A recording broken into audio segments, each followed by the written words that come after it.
Hello everyone. I just bought a brand new Korg PA5X. I've been using Yamaha keyboard for a long time. I used the SX900. Back then there was PSR S970 and more. You know, so I use Yamaha keyboards a lot. Because maybe it's just convenient for me because I fly to different states to play at different places, and it's just easy for me to travel with that. Um, so the reason I bought this brand new Korg PA5X because I'm just curious, like uh, how does it sound, how does it function, and what kind of sounds does it have, styles, and how does it work on a keyboard. So it spent about a few hours to just play around with these buttons, and then all the functions here. So there are a few things that I'm pretty concerned about this keyboard. The weight is of course much heavier than the SX900. So if you plan to fly with this, it's going to be a problem because with the hard case, the Gator case, it's definitely over 50 pounds. So you have to pay that extra for the overweight. So usually Southwest Airline, they charge like $75 for overweight item. So that's one downside. So I don't know if I want to keep it or sell it. So that's the first thing. Second thing is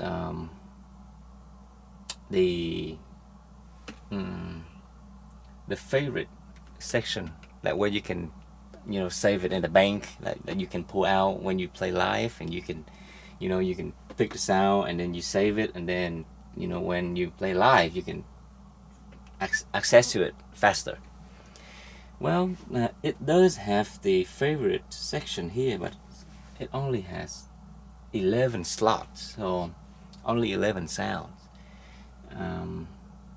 And maybe I don't know where to find, like you can set how many sets.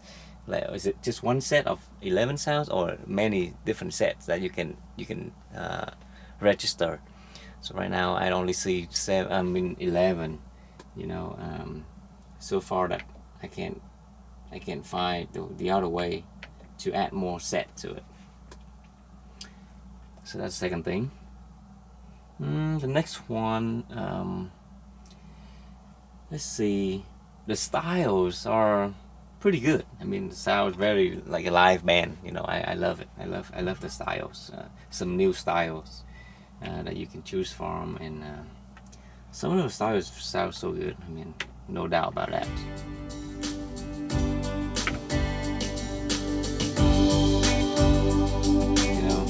Different. Like this one's pretty good. 24,000 Magic Pop. It's very good.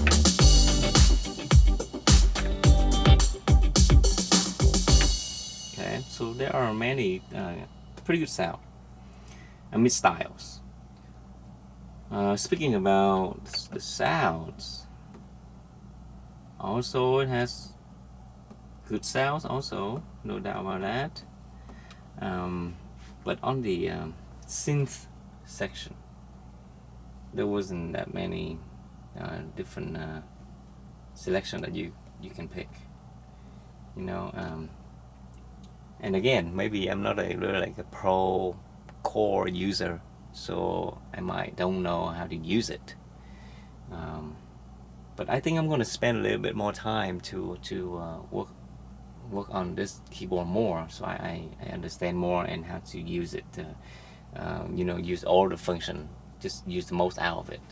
because right now it's on sale for like 4,700, so it's not cheap at all. But I just want to let you know that if you plan to travel with it, it's going to be a problem. Just like if you play a motif, Yamaha motif, too heavy to carry around, and even you are agree to pay that $75 to fly, your keyboard might get damaged, because you know how the airline, they pretty much don't really care. They just throw things and it might break your keyboard, affect the inside. Even with my SX900, my case was destroyed. I mean, like, not really like broken, but the handle was broken too. So they don't really take good care of that. So it's just your chance, your luck, But still, the SX900 is much cheaper, almost half a price. So for those who travel with your keyboard, I think you should consider the SX900 instead of this. Maybe this one you can play locally, where you can drive with it. So it will make sense if you do that. Again, so I feel I found few things that I am pretty concerned about this keyboard. But again, it's a good keyboard. It's great. I mean, all the sound, especially the strings. The strings are awesome. Like, so good. It's very good.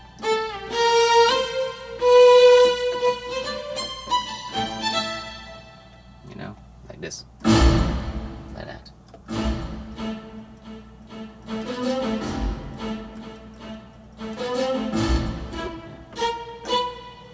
And then, so you hear that?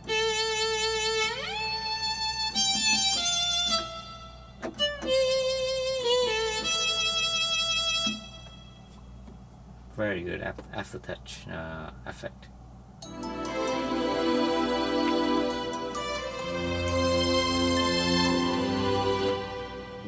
Beautiful string sound. Guitar.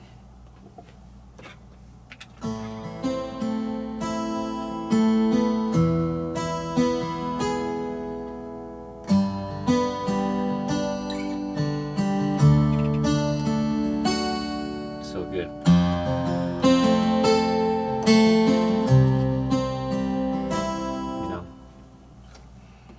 The trumpet and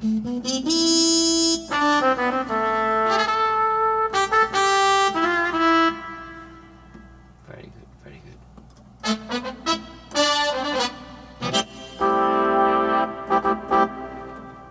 Piano, so many different pianos selection that you can choose from.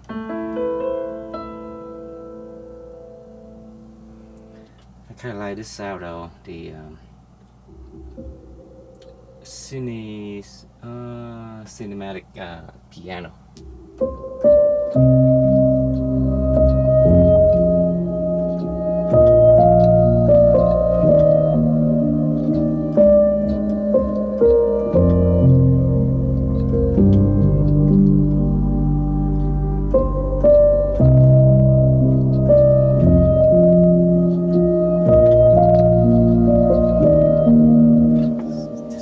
Sound very unique. Electric piano.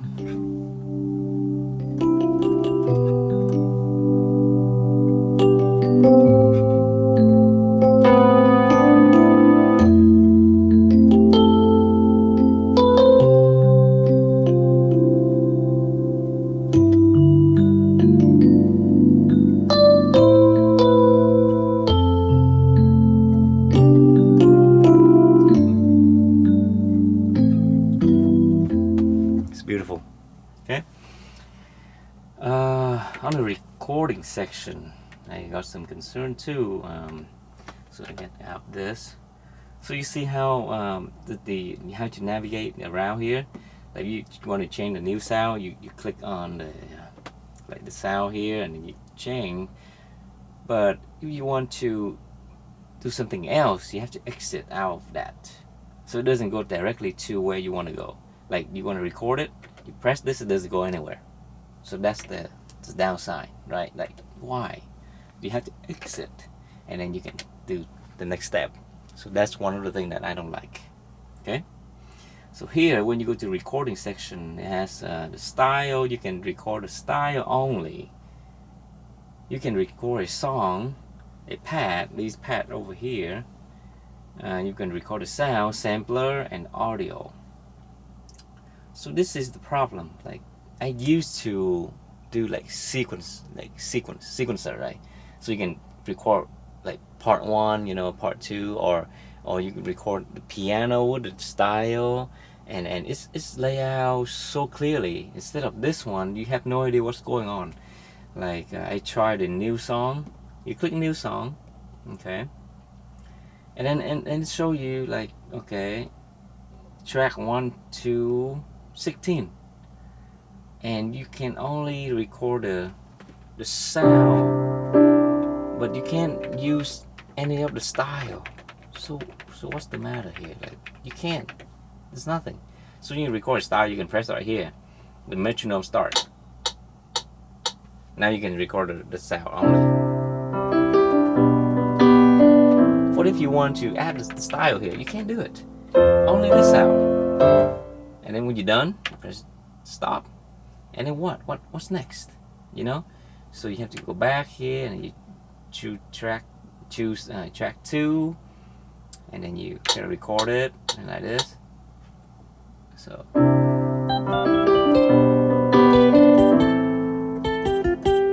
okay, so a lot of like manual, like it takes more time. What if you want to record right where you want to do the sounds and the style at the same time? Here you have to do everything from scratch. Like you have to do the drum, the bass, you know, all the pads, and it's like from scratch. So it takes you a longer time to do a quick recording. Okay, so that's another downside of this. Let's get out of this screen. So let's try the recording the audio recorder here. So here you can actually use a style, okay? So you can play whatever you want. And again, this screen showing like, okay, the quality of this, the file is going to be, and where it's going to save to, and all of that, okay? But you have no idea what's going on. Like, what style am I using? Like, what sound am I using? Like, you know, it doesn't show anything. Like, it just make it so hard. So you have to set it up first before you go to this screen. Doesn't make sense. Usually you go to this screen and you start setting it up. It's easier that way for me. Okay. So now, like I have this style ready, right? So I have no idea like what's going on. Like what chord am I playing? What is the tempo? I have no idea what's going on.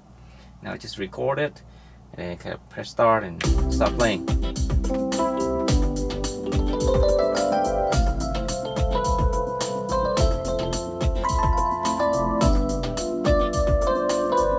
Something like that, and you stop. Alright?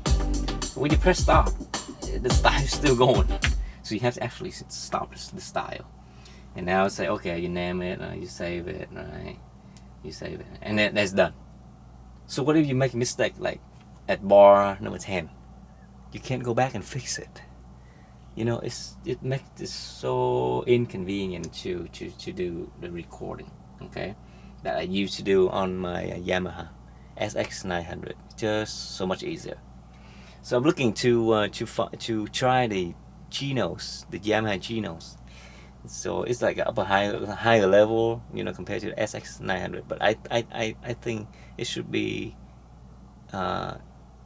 easier to navigate compared to the Korg.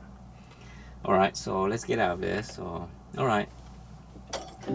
So it has the cool feature of the style that you can play 2 styles at the same time. So that's kind of cool. You know, you can choose style on the right side here, and then another style on the left side, and then you can play that, and then you can kind of slide over and change to the other style. So that is cool, you know. But I don't know how many songs that you do that. Like the song usually has one style, or maybe you can do like slow and then the other half is like dance music. So you speed it up like double times.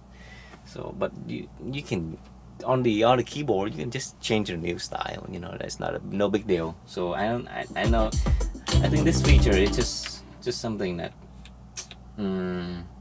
it's cool, but it's not that big of a deal for me. All right. Okay, it has some pad here. You can you can. That's cool. That's cool. I like that. You know all of that. So maybe you can change the sound for this pad. So these pads. Alright, see what else. I like it when it has the transpose button here, because it will be convenient sometime. The upper octave, you know, you can lower that octave and everything, that's good. The tempo here, okay. See what else. The touch screen is pretty good, you know, like, okay. I mean, this is not, see, this screen is weird too sometimes. The way they design it, it's just I don't like it at all. You know, sometimes you don't hear the click at all. Like, you know, okay, like that. It's pretty flimsy for me. Like it's so hard. Okay. Anyway. Okay, what else? It had a mixer. All right, it's good. Convenient sometimes. That's good. Okay. I like these here. Everything's you have intro 1, 2, 3. Variations, you know, 4 and then fill 4 time and break, ending 3 endings, you know, that's good. I like that. And some keyboard set, you know, like preset, right? You can use that. And pretty much that's it, you know. The joystick, okay, it's convenient. That's good. So this keyboard again, I think is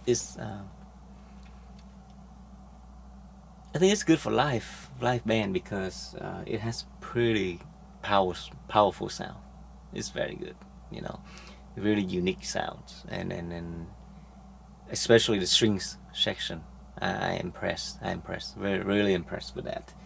The styles, you know, it's sound really real. Yeah, live, very good.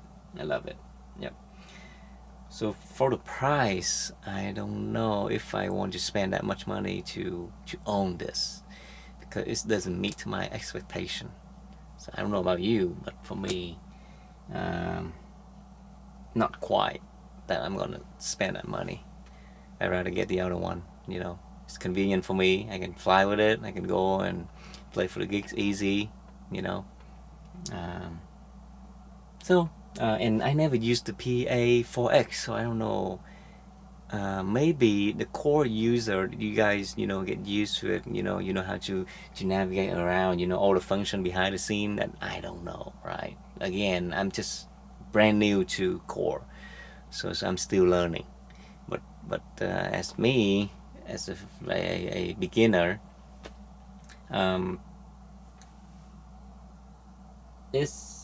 it has a lot of things that you can't just use it without using a manual. I guess I think I'm gonna get a manual and try to learn how to use it. Maybe I find out some function that I was looking for, you know, and then maybe it's in manual.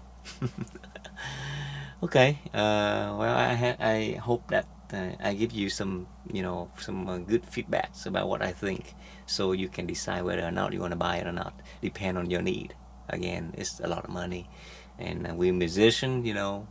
Sometimes it's our budget is not that good to own this kind of keyboard.